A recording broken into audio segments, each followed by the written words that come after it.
ಸಿಗ್ಬೇಕಾಗಿರುವ ಆ ಬಹುಮಾನ ನಿನ್ನ ಬಿಟ್ಟು ದೂರ ಹೋಗುತ್ತೆ. ಆ ನೇರದಲ್ಲಿ ದೇವರೇನು ಕರೆದು ಬಿಟ್ಟು ಪ್ರಯೋಜನ ಇಲ್ಲ.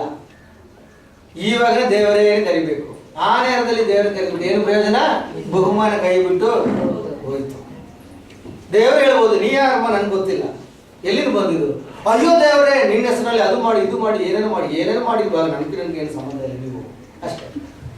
ಯಾಕೆ ಈ ರೀತಿಯಲ್ಲೆಲ್ಲ ವಿಶ್ವಾಸ ಜೀವನ ಮಾಡಿದ್ರೆ ಏನು ಪ್ರಯೋಜನ ಇಲ್ಲ. ನೆಕ್ಸ್ಟ್, ಇಂಥವನು ಕ್ರಿಸ್ತನೆಂಬ ಶಿರಸ್ಸಿನ ಹೊಂದಿಕೆಯನ್ನು ಬಿಟ್ಟವನಾಗಿದ್ದಾನೆ. ಆ ಶಿರಸ್ಸಿನಿಂದಲೇ ದೇಹವೆಲ್ಲ ಕೀಲು ನರಗಳ ಮೂಲಕ ಬೇಕಾದ ಸಹಾಯವನ್ನು ಹೊಂದಿ ಒಂದಾಗಿ ಜೋಡಿಸಲ್ಪಟ್ಟು ದೇವರು ಕೊಡುವ ವೃದ್ಧಿಯಿಂದ ಅಭಿವೃದ್ಧಿಯಾಗುತ್ತಾ ಬರುತ್ತದೆ. ಪ್ರಾಪಂಚಿಕ ಬಾಲ ಬೋಧೆಯ ಪ್ರಾಪಂಚಿಕ ನೋಡಿ, ಆ ಬೋಧನೆಗೆ ಏನು ಹೆಸರು ಕೊಟ್ಟಿದೆ? ಬಾಲ ಬೋಧಕ. ದೃಢವಾಗಿ ದೊಡ್ಡ ಮನುಷ್ಯ ಬೋಧಕ ಅಲ್ಲ, ಅದು ಬಾಲ ಬೋಧಕ. ಬಾಲ ಬೋಧೆಯ ಪಾಲಿಗೆ ನೀವು ಕ್ರಿಸ್ತನೊಂದಿಗೆ ಸತ್ತವರಾಗಿದ್ದ ಮೇಲೆ. ನೀ ಕ್ರಿಸ್ತವನೊಂದಕ್ಕೆ ಸತ್ತಾಗಿದ ಮೇಲೆ. ಯಾಕೆ ಅಂತ ಹೇಳಿದ್ ಗೊತ್ತಾ? ನಾವು ಒಂದು ವ್ಯಕ್ತಿ ಕ್ರಿಸ್ತನೊಳಗೆ ಸತ್ತಾಗಿದೆ ಅಂದ್ರೆ ಅವ ಹೊಸ ಸೃಷ್ಟಿ ಆಯ್ತು. ಅವ ಯಾವ್ದು ದೊಡ್ಡ ಕುಟುಂಬದಲ್ಲಿ ಹುಟ್ಟಿರ್ಬೋದು, ಇಲ್ಲ ಪ್ಲಾಟ್ಫಾರ್ಮ್ ಅಲ್ಲಿ ಹುಟ್ಟಿರ್ಬೋದು, ದೇವರಿಗೆ ಅದು ಪ್ರಶ್ನೆ ಅಲ್ಲ. ಅರ್ಥ ಆಯ್ತಾ? ನೀ ಹೊಸ ಸೃಷ್ಟಿ, ನಿಮ್ ಚಿಂತೆ ಹೊಸದಾಗಿರ್ಬೇಕು. ಎಲ್ಲ ರೀತಿಯು ಹೊಸ ಆಯ್ತು. ಒಂದು ಕಾಲದಲ್ಲಿ ಅದು ಮುಟ್ಟುವುದಿಲ್ಲ, ತಿನ್ನೋದಿಲ್ಲ. ಈ ಕಾಲದಲ್ಲಿ ತಿರುಗಿ ಅದು ಮುಟ್ಟುವುದಿಲ್ಲ, ತಿನ್ನೋದಿಲ್ಲ. ಬೇಡ, ಬೇಕೆಂದ್ರೆ ಮುಟ್ಟು, ಇಲ್ಲಂದ್ರೆ ಬಿಡು. ಅದು ದೊಡ್ಡ ವಿಷಯ ಆಗಿ ಹೇಳಬೇಡ. ಅದೇ ಅದಕ್ಕೆ ಅರ್ಥ ಆಗುತ್ತಾ? ನೆಕ್ಸ್ಟ್, ಪ್ರಾಪಂಚಿಕ ಬಾಲ ಬೋಧೆಯ ಪಾಲಿಗೆ ನೀವು ಕ್ರಿಸ್ತನೊಂದಿಗೆ ಸತ್ತವರಾಗಿದ್ದ ಮೇಲೆ ಇನ್ನು ಪ್ರಾಪಂಚಿಕರಾಗಿ ಬದುಕುವರು ಎಂಬಂತೆ ಮುಟ್ಟಬೇಡ, ರುಚಿ ನೋಡಬೇಡ, ಹಿಡಿಯಬೇಡ ಎನ್ನುವ ಮನುಷ್ಯ ಕಲ್ಪಿತ ಆಜ್ಞೆಗಳಿಗೆ, ಬೋಧನೆಗಳಿಗೂ ನಿಮ್ಮನ್ನು ಒಳಗಾಗಿ ಮಾಡಬೇಡ್ರಿ. ಅರ್ಥ ಆಗುತ್ತಾ? ಚೆನ್ನಾಗಿ ವಾಕ್ಯ ನಮ್ಮ ಹೃದಯದಲ್ಲಿ ಇರಬೇಕು. ಅದು ಯಾಕೆ ಸಿಸ್ಟರ್ ಆಯ್ತು ಗೊತ್ತಾ? ಯಾಕೆಂದ್ರೆ ನೀವು ಅಲ್ಲಿ ಹೋಗಿದ್ದಲ್ಲ, ಆ ದಾರಿಯಲ್ಲಿ ಇದಿತ್ತು. ಅದೇ ವಿಷಯ. ನಿಮ್ಮ ಮನೆಯಲ್ಲಿ ಏನಾಗುತ್ತೆ ಗೊತ್ತಾ? ಈ ಒಂದು ವಿಷಯ ಇದೆ, ಒಂದು ದೋಷ ಇದೆ. ಅದಕ್ಕೋಸ್ಕರ ಈ ಮನೆಯಲ್ಲಿ ಸರ್ಪ ದೋಷ ಇದೆ, ಆ ಮನೆಯಲ್ಲಿ ಯಾವ ದೋಷ ಇದೆ, ಈ ಮನೆಯಲ್ಲಿ ಇನ್ನೊಂದು ದೋಷ ಇದೆ. ಅದಕ್ಕೋಸ್ಕರ ನಂತರ ಆಗ್ಬೋದು. ಅದು ನಮ್ಬೋದು. ಅದು ಏನು ಮಾಡಬೇಕು? ಸರಿ, ಒಂದು ಇದೆ, ಓಕೆ, ಏನು ಮಾಡೋದು? ಪ್ರಾರ್ಥನೆ ಮಾಡಿ ದೇವರು ಬಿಡಿರೋದು. ಅದಲ್ಲ, ಅಲ್ಲಿ ಹೋಗಿ ಯಾರ ಹತ್ರ ಹೇಳ್ಬೇಡ. ಅದೆಲ್ಲ ಪೂಜೆ ಮಾಡಬೇಕು. ಹಣ ಕೊಟ್ಬಿಡು. ನಾವು ನಂಬಬೇಡ. ಆ ಪೂಜಾರಿಗೆ ಎಷ್ಟು ಹಣ ಕೊಟ್ಬಿಡು, ಅವ ಮಾಡ್ತಾನೆ ಎಲ್ಲ. ನಾವು ನಂಬಬೇಡ. ಸುಮ್ಮನೆ ಹೋಗಿ ಕೂತ್ಕೊಂಡು ನಾವು ಹೃದಯದಲ್ಲಿ ಯೇಸುವೆ ಇರಬೇಕು. ಅವ ಏನು ಬೇಕಂದ್ರೆ ಪೂಜೆ ಮಾಡಲಿ, ಆಗ ನಮ್ಗೆ ಬಿಡುಗಡೆ. ಇದು ಒಳ್ಳೆಯವ್ರ ಉಪದೇಶ ಕೇಳುವಾಗ ಅಲ್ವಾ? ಹಣ ಮಾತ್ರ ಕೊಟ್ಬಿಡಿ, ಏನು ಪ್ರಯೋಜನ ಇಲ್ಲ. ಅದು ಏನಾಗಿರ್ಲಿ, ಮಾಟ ಮಂತ್ರ ಏನಾಗಿಲ್ಲ, ಇಲ್ಲಾಂದ್ರೆ ಹೇಳಲ್ಲ, ಏನಾಗಿರ್ಲಿ ನಮ್ ದೇವ್ರ ಹತ್ರ ಆಗೋದ ವಿಷಯನೇ ಇಲ್ಲ. ಅದೇ ನಮ್ಮ ವಿಶ್ವಾಸದಲ್ಲಿ ಬರಬೇಕು. ಅದು ಬಿಟ್ಬಿಟ್ಟು ಇದು ಅದಕ್ಕೋಸ್ಕರ ಇದಕ್ಕೋಸ್ಕರ ಹೇಳಿ ಅದ ಮೇಲೆ ಬಾಯದಲ್ಲಿ ಇರುವುದಲ್ಲ. ಗೊತ್ತಾಯ್ತಾ? ಪ್ರಾರ್ಥನೆ ಮಾಡಿ ವಿಶ್ವಾಸದಲ್ಲಿ ಬಲದಲ್ಲಿ ಬರಬೇಕು. ದೂರ ಬಿಟ್ಟು ಹೋಗುತ್ತೆ. ಅದೇ ನಿಜವಾಗಿರುವ ವಿಷಯ. ನೆಕ್ಸ್ಟ್, ಆ ಪದಾರ್ಥಗಳೆಲ್ಲವೂ ಬಳಸುವುದರಲ್ಲಿ ನಾಶವಾಗುತ್ತವೆ. ಅಂತ ಉಪದೇಶಗಳು ಸ್ವೇಚ್ಛಾ ಆರಾಧನೆ. ಅದು ಸ್ವಚ್ಛ ಆರಾಧನೆ. ಆತ ಉಪದೇಶಗಳು ದೇವರು ಕೊಟ್ಟಿರೋ ಉಪದೇಶ ಅಲ್ಲ. ಅದು ಒಂದು ಮನುಷ್ಯ ವ್ಯಕ್ತಿದು ಅವನ ಅಚ್ಚಲಿಗೋಸ್ಕರ ಕೊಟ್ಟಿರುವ ಉಪದೇಶ. ಅದು ಇದು ತಿನ್ಬಾರದು, ಅದು ತಿನ್ಬಾರದು, ಅದು ಮುಟ್ಟಬಾರದು, ನೋಡಬಾರದು.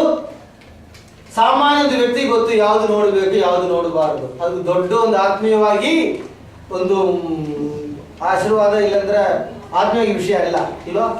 ಯಾವುದು ತಿನ್ಬೇಕು, ಅವನಿಗೆ ಏನು ಇಷ್ಟ ಅದು ತಿಂತಾನೆ. ಅದರಲ್ಲಿ ಈ ವಿಷಯ ಎಲ್ಲ ಏನು, ತಿನ್ನ ವಿಷಯದಲ್ಲಿ ಏನು ವಿಷಯ ಇಲ್ಲ. ಆಗ ಏನು ಬೇಕಂದ್ರೆ ಮಾಡು, ಅದು ಒಂದು ಅನಿಯೋಜ್ಯವಾಗಿ ಇರಬೇಕು ಅಷ್ಟೇ. ಅದು ಬಿಟ್ಬಿಟ್ಟು ನಾವು ಮಾಡುವುದು ಒಳ್ಳೆದೇ. ತುಂಬಾ ವಿಶ್ವಾಸಿಗಳಿಗೆ ಮನೆ ಕೆಡ್ತಾರೆ, ನೀವು ನೋಡ್ಬೋದು. ಅವ್ರಿಗೆ ಗೊತ್ತಿಲ್ಲ ಅದು ಯಾಕೆ ಬ್ರದರ್ ಆದ್ರೆ ಮೇಸರ್ ಇಟ್ಟಿದ್ದು ನಮಗೆ ಯಾಕೆ ಏನು ನಿಮ್ ಚೆನ್ನಾಗಿ ನೋಡಿ. ಬಿಲ್ಡಿಂಗ್ ಕಟ್ಟಿದ ಮೇಲೆ ಏನೋ ಮಾಡ್ತಾರೆ, ಒಂದು ಗೊಂಬೆ ಇರ್ತದೆ. ಅದಕ್ಕೇನ್ ಅರ್ಥ? ಈ ಬಿಲ್ಡಿಂಗೇ ನನ್ನ ಅಂಡರಲ್ಲಿ, ಈ ಬಿಲ್ಡಿಂಗೇ ಅದು ತೆಗೆದು ಹಾಕಿದ್ರೆ ದೃಷ್ಟಿ ಇಲ್ಲಾಂದ್ರೆ ನೀವು ಒಂದು ಕನ್ನಡಿಯಲ್ಲಿ ಮನೆ ಕಟ್ಟು, ದೃಷ್ಟಿ ಯಾರು ನೋಡ್ತಾರೆ ಅವ್ರಿಗೆ ಹೋಗ್ತಾರೆ ಇಲ್ವಾ? ಎರಡು ಗೊಂಬೆ, ಒಂದು ಗೊಂಬೆ ನಡೀತಾರೆ, ದೃಷ್ಟಿ ನಿನ್ನ ನಂಬಿಕೆಯಲ್ಲಿ ಆ ಗೊಂಬೆ ಮೇಲೆಯಾ? ದೇವರಿಗಾರ ನಮ್ಮ ಜೊತೆಗೆ ಆ ಚಿಂತೆ ಇಲ್ಲ. ಅದು ಜಾಸ್ತಿ ನಾನು ಇಟ್ಟಿಲ್ಲ ಬರ್ತಾರೆ, ಅದು ಮ್ಯಾಸನ್ ಇಟ್ಟಿಲ್ಲ. ಸರಿ ಮ್ಯಾಸನ್ ಇಟ್ಟಿದ್ರೆ ನಾನು ತೆಗೆದಾಕ್ತೀನಿ, ನಾನು ಬಿಡುವುದೂ ಇಲ್ಲ. ಬೇಡ, ಯಾಕೆ ಅದಿರ್ಲಿ.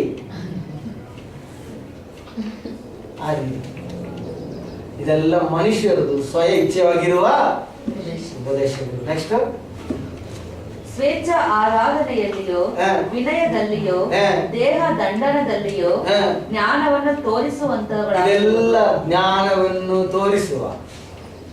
ನೆಕ್ಸ್ಟ್, ಆದರೆ ಅವು ಶರೀರವನ್ನಲ್ಲದೆ ಯಾವ ವಿಧದಲ್ಲಿಯೂ ತೃಪ್ತಿಪಡಿಸಲಾಗವು. ಅದು ಶರೀರಕ್ಕೆ ತೃಪ್ತಿ ಆಗುತ್ತೆ, ಬೇರೆ ಯಾವುದಕ್ಕದು ಪ್ರಯೋಜನ ಇಲ್ಲ. ಯಾವುದಕ್ಕದು ಪ್ರಯೋಜನ ಗೊತ್ತಾಗುತ್ತಾ? ನಾವು ಶರೀರ ಪ್ರಯೋಜನಕ್ಕಲ್ಲ ವಿಶ್ವಾಸದಲ್ಲಿ ಬರುವುದು, ಆತ್ಮೀಯ ಪ್ರಯೋಜನಕ್ಕೆ. ಇದು ತಿಂದು ಮುಟ್ಟಿದನ್ನು ಆತ್ಮೀಯದಲ್ಲಿ ಅದು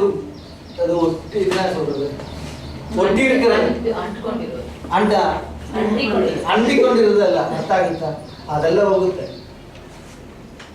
ಆತ್ಮೀಯದಲ್ಲಿ ಅಂಟಿಕೊಂಡಿರುವುದು ಬರು ದೇವರದು ವಾಕ್ಯ, ಆತ್ಮೀಯ ವಿಷಯಗಳು. ಮತ್ತೆ ವಿಷಯಗಳ ತಿನ್ನುವುದು ನೋಡುವುದೆಲ್ಲ ಶರೀರದಲ್ಲಿ ಇರುವುದು, ಶರೀರದಲ್ಲಿ ಅದು ಹೋಗುತ್ತೆ, ಏನು ಪ್ರಯೋಜನ ಇಲ್ಲ. ನೆಕ್ಸ್ಟ್ ಲಾಸ್ಟ್ ಒಂದು ವಾಕ್ಯ, ನಾವು ಯಾವ್ದು ರೀತಿಯಲ್ಲಿ ಇದೆಲ್ಲ ಅರ್ಥ ಆಗುತ್ತೆ ನಮಗೆ, ಇಲ್ಲ ಯಾವ್ದು ಜಾಗದಲ್ಲಿ ಇರಬೇಕು. 1ನೇ ಥೆಸಲೋನಿಕೆ 5ನೇ ಅಧ್ಯಾಯ 19, 20, 21, 22. 1ನೇ ಥೆಸಲೋನಿಕೆ 19ನೇ ಅಧ್ಯಾಯ 21, 22. 19, 20, 21, 22. 1 தெசலோனிக்கே 5ஆம் அத்தியாயம் 19, 20, 21, 22. எல்லாவற்றிலேயும் ஸ்தோத்திரம் செய்யுங்கள். அப்படி செய்வதே கிறிஸ்து இயேசுவுக்குள் உங்களை குறித்து தேவனுடைய சித்தமாக இருக்கிறது. வாழ்க்கையில் எது நடந்தாலும் இது தேவ சித்தத்தினால தான் நடக்கும். என் வாழ்க்கையில அப்படி ஒரு சிந்தனை நமக்கு, நம்ம தேவனுடைய பிள்ளைகளா இருக்கிறதுனால தேவனுடைய பிள்ளைகளுடைய வாழ்க்கையில் எது நடந்தாலும் அது எதனால நடக்குது? தேவ சித்தத்தினால நடக்குது. ஒரு தப்பான விஷயமா இருக்கலாம், ஏன்னா நம்ம தப்பான வழியில போயிருக்கலாம். அப்ப அது தேவனுடைய சித்தம் தான். ஏன் நம்மளை திருத்தி சிறந்த வழிக்கு கொண்டு வரதுக்கு. அப்ப அதுக்கும் நம்ம என்ன செய்யணும்? ஸ்தோத்திரம் செய்யணும். அப்ப எல்லாத்துக்கும் நம்ம ஸ்தோத்திரம் செய்ய வேண்டும். நெக்ஸ்ட், ஆவியை அவித்து போடாதிருங்கள். நமக்குள் தேவன் கொடுத்திருக்கின்ற விசுவாசம், நமக்குள் தேவன் கொடுத்திருக்கிற ஆவிக்குரிய சிந்தை, வேற ஏதோ கேள்வி பேச்சு அதெல்லாம் கேட்டு அவித்து போடாதிருங்கள். should not quench the spirit தான் கொடுத்திருக்கு இங்கிலீஷ்ல. அப்ப நம்ம அது அவித்து போடாமல் இருங்கள். தீர்க்க தரிசனம்